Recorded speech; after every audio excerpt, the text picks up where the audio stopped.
Hey there! I'm so happy to finally back to one of my favorite country. Tara, samahan niyo ako as I travel solo this time.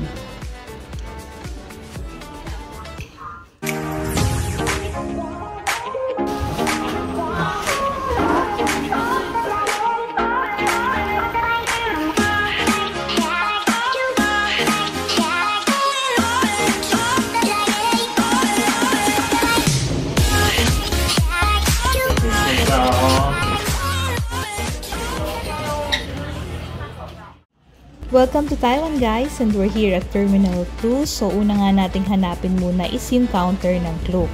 I bought my data SIM card and bus ticket going to Taipei via Klook. Pwede rin kayo dun bumili nung easy card, pero double check nyo yung arrival time nyo kasi open lang yung counter nila from 4:30 AM to 11 PM. Pagka-exit nyo from custom, turn right lang din sa dulo yung booth nila. Meron na ring ATM and money changer na malapit dito kaya nakapagpalit na rin ako. And actually sa tabi lang itong Klook counter makikita niyo yung sign papunta dun sa bus terminal. Diretso lang kayo dyan and then turn left sa dulo. Niready ko na rin yung voucher from Klook kasi dito ko siya ipapapalit. Make sure lang na sa Kokwang pass counter kayo pupunta at magpapapalit ng ticket. You can also take their trains going to the city. Mas prefer ko lang talagang mag-bus and mas convenient siguro siya for me, lalo kung marami kayong bagahe. Hindi rin naman kasi ganun ka-traffic dito sa Taiwan, so siguro yung difference ng travel time, konti lang naman.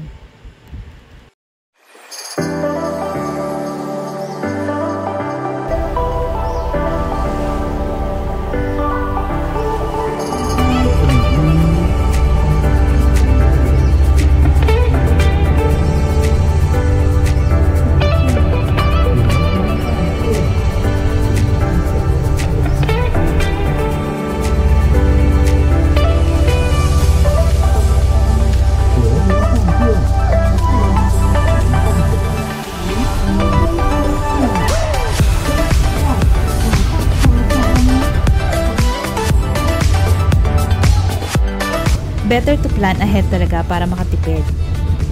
Yung 10,000 pesos na pinapalit ko sa airport, lumalabas mga nasa 5,000 plus NTD lang siya. So let's see kung hanggang saan siya aabot.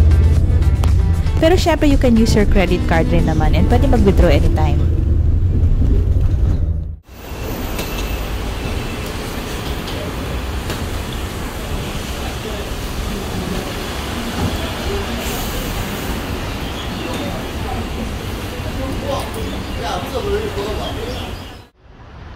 After 15 to 20 minutes walk from the bus stop, kasama na doon yung naligaw ako, naghahanap ako ng exit, pati na rin yung pagtutulak mo ng dalawang maleta. Finally, nakarating na rin dito sa hostel and super happy ako kasi ang lapit lang niya sa exit. Meron ding elevator and escalator, kaya super convenient.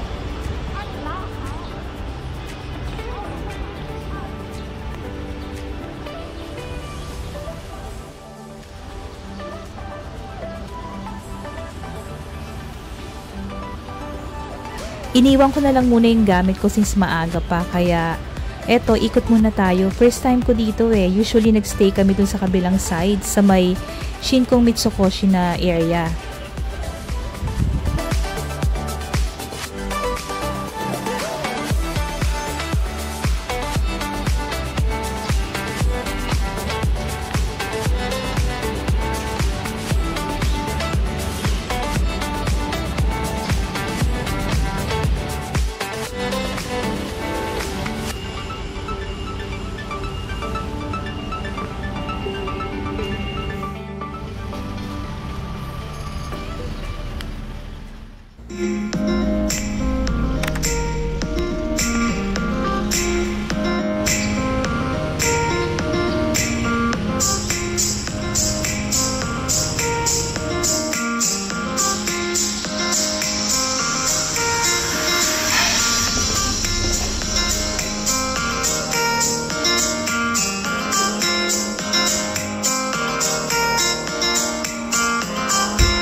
Nakakatuwa naman. Hindi ko alam na marami palang shops dito.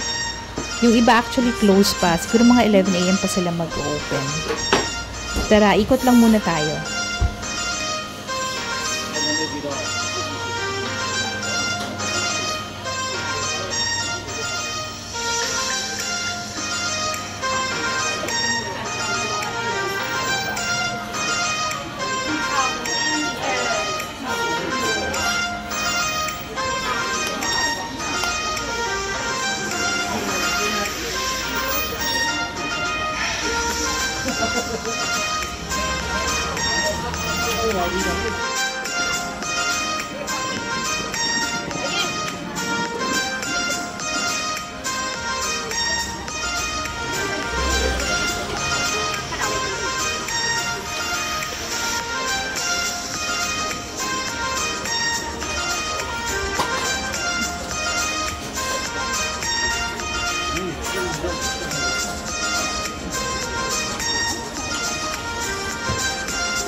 Sabi nila pag mahaba daw pila masarap. Kaya tara, makipila na rin tayo.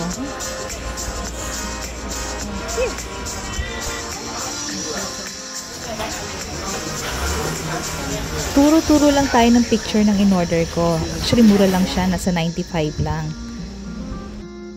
Okay yung food. Medyo mataba lang yung pork na nakuha ko. Pero siguro mga 8 out of 10. Yung isang hostel pala na pagstayan ko is within the area lang, kaya pinuntahan ko na. And sa tapat nga nito, meron na namang mahabang pila. So, ako si curious, syempre nakipila na rin.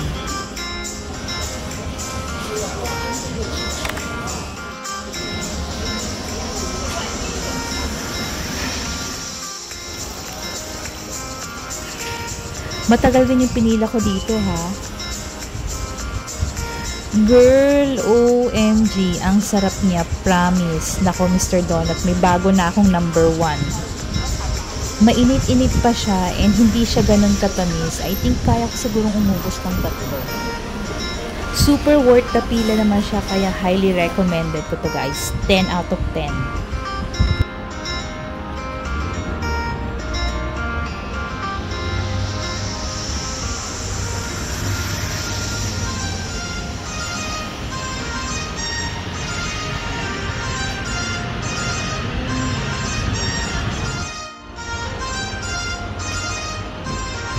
Finally, pwede na makapag-check-in. Antok na talaga ako kasi galing sa work, wala pang tulog. Pero hostel tour muna tayo.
I booked this through Agoda and 2 nights nga lang since fully book kasi sila sa remaining days ng stay ko. Kaya I need to transfer hostel talaga. Pero okay lang naman kasi basta makakamura ako kasi nga biglaan din tong trip ko.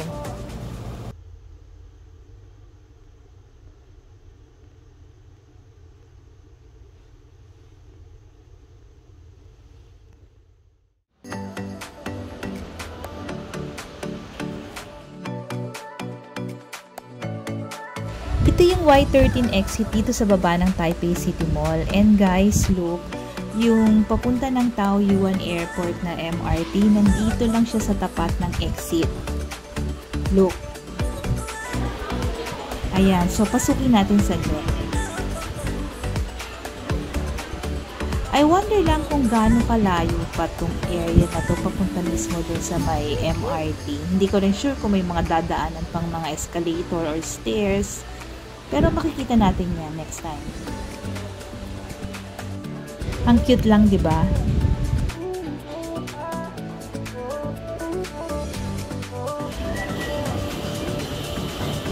Meron din dito pero ibang exit naman to. Ang cute talaga ng mga stations ng Taiwan. Parang this time mahilig sila sa mga anime.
Wait, usually mahaba yung pila dito sa chicken stall na to. Pero since walang tao, tara, try natin. First time ko ito try ito.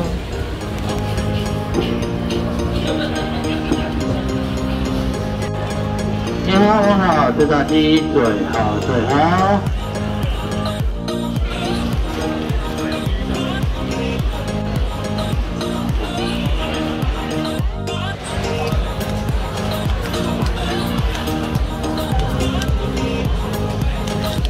Mas okay ito kung may ka-share ka kasi medyo madami yung chicken. Normal lang yung lasa niya sa akin, so siguro mga 8 out of 10.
Parang ang cute dito.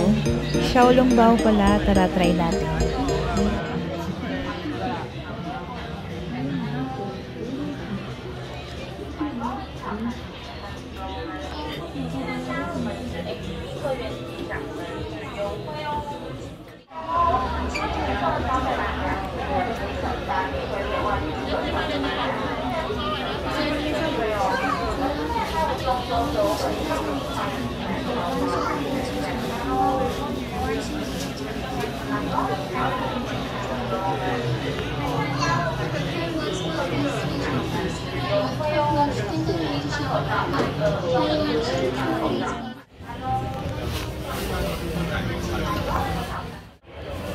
Sa totoo lang, mas masarap pa yung sa Din Tai Fung. Sorry naman.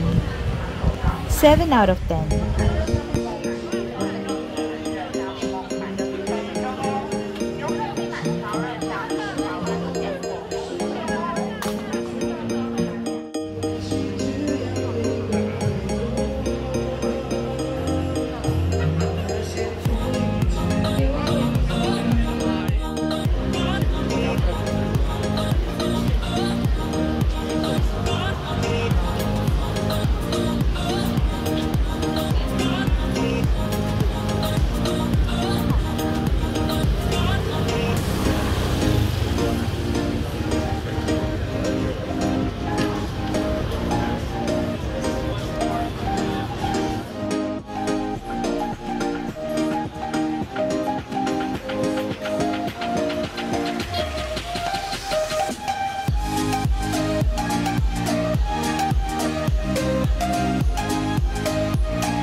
Buhay pa pala to. Dito kami bumibili ng mga NTD 100 na damit before.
Since medyo nakaikot naman tayo, alam ko na yung mga pupuntahan ko pagbalik. Pagod na ang lola nyo, kaya tara na, uwi na tayo. See you sa day 2 guys. Thank you for watching.